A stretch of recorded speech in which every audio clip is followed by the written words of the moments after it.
हम सब जानते हैं कि मांग वक्र उपयोगिता ह्रास नियम पर आधारित होता है और यह कीमत और मांग के विभिन्न संयोगों का बिंदुपथ होता है। यह बताता है कि कीमत घटती है तो मांग बढ़ती जाती है और कीमत बढ़ती है तो मांग घटती जाती है। लेकिन हम पूर्ति वक्र को किसी नियम पर आधारित न मानकर सीधे कह देते हैं कि पूर्ति वक्र विक्रेताओं द्वारा कीमत बढ़ने पर बढ़ाई जाती है, लेकिन इसका भी व्यापक सैद्धांतिक आधार है। पूर्ति वक्र कीमत बढ़ती है तो बढ़ती रहती है, यानी पूर्ति वक्र में ये सप्लाई कर्व है, तो यदि P1 कीमत बढ़ेगी तो क्वांटिटी यानी विक्रेताओं द्वारा इनकी पूर्ति बढ़ाती जाएगी। लेकिन ऐसा नहीं है कि बस ऐसे ही कह दिया गया और ये पॉजिटिव ढाल वाली एक रेखा खींच दी गई, पूर्ति वक्र हो गया। इसका भी सैद्धांतिक आधार है। अब इसका आधार पढ़ने के लिए हमें थोड़ा सा पूर्ण प्रतियोगी बाजार में जाना होगा। पूर्ण प्रतियोगी बाजार एक आदर्श बाजार दशा है और इसी आदर्श बाजार दशा में ही पूर्ति वक्र की व्युत्पत्ति की जाती है। अब हम देखते हैं कि वो क्या क्या हमें जानना है। तो हमें पहले तो लागत वक्रों का आकार जानना है, कितनी लागतें होती यह जानना है संक्षेप में। आय वक्र कैसा होता है पूर्ण प्रतियोगी बाजार में यह जानना है, और पूर्ति वक्र कैसे वहाँ डिसाइड होती है यह तब हम तय करेंगे। तो पहले हम जान लेते हैं लागत। कुल लागत वक्र आपने ये देखा है कि यह पूर्ण प्रतियोगी बाजार या किसी बाजार में स्थिर कुल स्थिर लागत वक्र है। परिवर्तनशील लागत, स्थिर लागत वह लागत है जो उत्पादन शुरू होने से पहले आवश्यक इक्विपमेंट, आवश्यक मशीनरी जुटाने में प्रयुक्त हो जाती है। किसी फर्म को स्थापित करने में आवश्यक मशीनरी जुटाने में जो लागत लगती है उसे स्थिर लागत कहा जाता है। परिवर्तनशील लागत उत्पादन न हो तो शून्य होती है और उत्पादन हो तो वह बढ़ती जाती है। पहले तेज बढ़ती है, फिर थोड़ा धीमा बढ़ती है, फिर तेज़ी से बढ़ती है। तो इसलिए इसका आकार इस आकार का होता है। ये टोटल वेरिएबल कास्ट होती है, यानी कुल परिवर्तनशील लागत। अब देखेंगे कि ये शून्य होती है जब कोई उत्पादन नहीं होता है, लेकिन उत्पादन बढ़ता जाता है तो बढ़ती जाती है। और कुल लागत जो होती है वो टोटल वेरिएबल यानी कुल परिवर्तनशील लागत और स्थिर लागत का योग होती है। इसका आकार यही होता है, इसे कुल लागत कहा जाता है। औसत लागत जो होती है वह यू आकार का होती है, लेकिन ये औसत लागत कुल लागत में उत्पादन की मात्राओं का भाग देकर प्राप्त किया जाएगा। उत्पादन की मात्राओं में भाग देकर तो पहले ज़्यादा होगी, फिर ये धीरे धीरे घटेगी और फिर धीरे धीरे ये बढ़ती जाएगी। यानी कि इस भाग पर जब आएंगे तो यहाँ औसत लागत न्यूनतम होगी और इसके बाद फिर से ये बढ़ती जाती है। सीमांत लागत जो की परिभाषा यह है कि एक अतिरिक्त इकाई उत्पादित करने के लिए कुल लागत में जो वृद्धि होती है उसे सीमांत लागत कहते हैं। तो सीमांत लागत पहले तेज घटती है, फिर तेज बढ़ती है और इसके न्यूनतम बिंदु पर काटती है। यह भी एक डिस्कशन का बिंदु है कि न्यूनतम बिंदु पर ही क्यों काटती है, लेकिन यह डिस्कशन किसी अन्य वीडियो में। तो इस तरह से यह औसत लागत हो गई और यह सीमांत लागत, मार्जिनल कास्ट, एवरेज कास्ट। लेकिन जो सीमांत लागत वक्र परिभाषित है वह परिवर्तन से परिभाषित है, इसलिए इसको यानी स्थिर लागत उसमें शामिल नहीं होती, उसमें परिवर्तनशील लागत ही शामिल होती है। ध्यान रखिएगा कि जो सीमांत लागत है वो परिवर्तन से परिभाषित है। आपने फिर से एक बार सुनना चाहिए, एक बार और सुनिए परिभाषा कि एक अतिरिक्त इकाई के उत्पादन करने में कुल लागत में जो वृद्धि होती है उसे सीमांत लागत कहते हैं। यानी परिवर्तन हो रहा है और परिवर्तन तभी हो रहा है जब उत्पादन हो रहा है, इसीलिए सीमांत लागत परिवर्तन से परिभाषित है। औसत लागत में परिवर्तनशील लागत भी है और स्थिर लागत भी है, इसलिए यह थोड़ा ऊंचा है, ये कुल है। लेकिन कल्पना करें कि इसमें केवल औसत परिवर्तनशील लागत होगी तो निश्चित वह लागत नीचे होगी, एवरेज वेरिएबल कास्ट या नीचे होगी।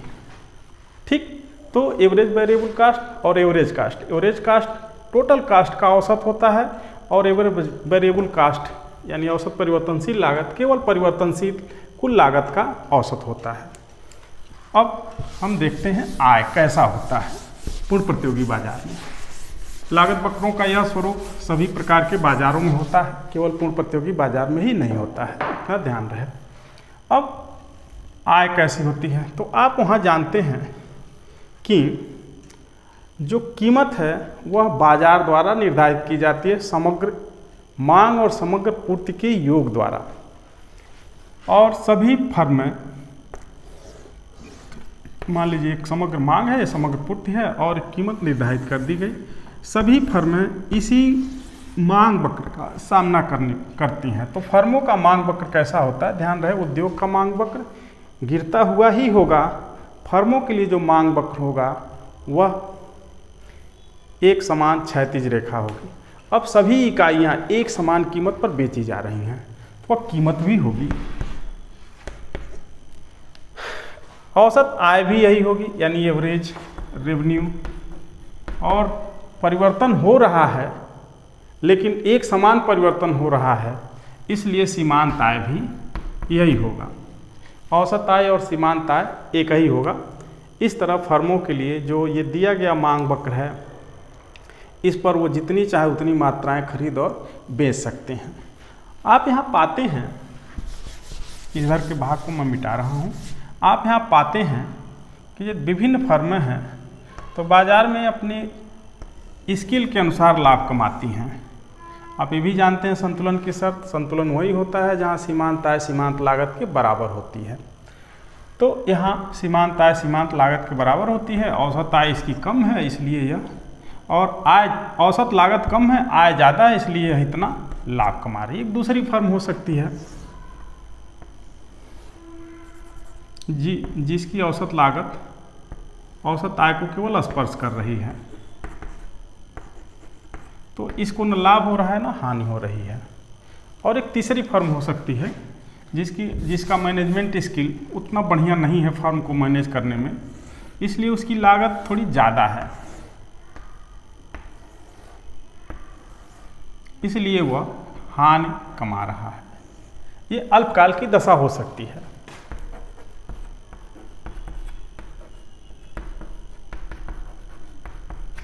सभी फर्म, तीन फर्में हैं, एक को लाभ हो रहा है, एक को न लाभ हो रहा है, न हानि हो रहा है, एक को हानि हो रही है केवल। तो और संतुलन बिंदु हमेशा वही होगा जहां मार्जिनल रेवेन्यू मार्जिनल कास्ट के बराबर हो। अब आप देख रहे हैं कि इस फर्म के लाभ को देखते हुए बाजार में बहुत सारी फर्में प्रवेश करेंगी। इस फर्म को न बाजार छोड़ने की प्रवृत्ति होगी न बाजार में प्रवेश करने की प्रवृत्ति होगी, और इस फर्म को इस तरह की फर्में बाजार छोड़ देंगी। लेकिन ऐसा नहीं है कि ये फर्में तुरंत बाजार छोड़ देंगी। अब आप याद कीजिए इन फर्मों को, क्योंकि सभी फर्मों को यह उम्मीद रहती है कि दीर्घकाल में हम अच्छा कर लेंगे, बिल्कुल अल्पकाल का है। अल्पकाल में हो सकता है कि उसका मैनेजमेंट सही ना हो, एक आध साल का टाइम वो लेगा, मैनेजमेंट अपना सही कर लेगा, अपनी लागतें घटा लेगा, तो इस उम्मीद में वो उत्पादन करता रहेगा कि हम दीर्घकाल में लाभ कमाएंगे। अब यदि हम इसी फर्म को केवल लेते हैं कि जो फर्म केवल हानि की दशा में है, हम उसी फर्म को लेते हैं, हानि की दशा वाली फर्म को, और इस फर्म को इतनी हानि हो रही है,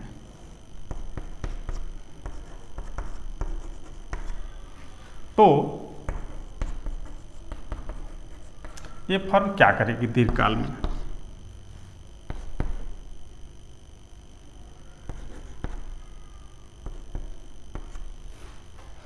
ABCP के बराबर इसे हानि हो रही है, फर्म दीर्घकाल में क्या करेगी? यदि इसको उम्मीद है कि हम बाजार में अपना मैनेजमेंट सुधार कर लाभ कमा सकते हैं, तो ये फर्म बाजार में टिकी रहेगी। और कब तक टिकी रहेगी? जब तक कि इसको वह लागत मिलती रहे जो यह डेली उत्पादन में खर्च कर रही है, यानी परिवर्तनशील लागत। आपने देखा था कि जो परिवर्तनशील औसत लागत है, औसत परिवर्तनशील लागत है, वो कुल औसत लागत से कम है। तो ऐसा हो सकता है कि यह जो औसत परिवर्तनशील लागत हो अभी फर्म की इससे नीचे हो। तो यानी कि यदि ये नीचे है, average cost, average variable cost. Average variable cost अभी नीचे है और कम से कम फर्म उतना प्राप्त कर रही है जितना में उसे डेली की लागतें वसूल हो जा रही हैं, तो फर्म उत्पादन जारी रखेगी और दीर्घकाल में अपने मैनेजमेंट में सुधार करके लाभ की दशा कमाएगी। तो इस तरह से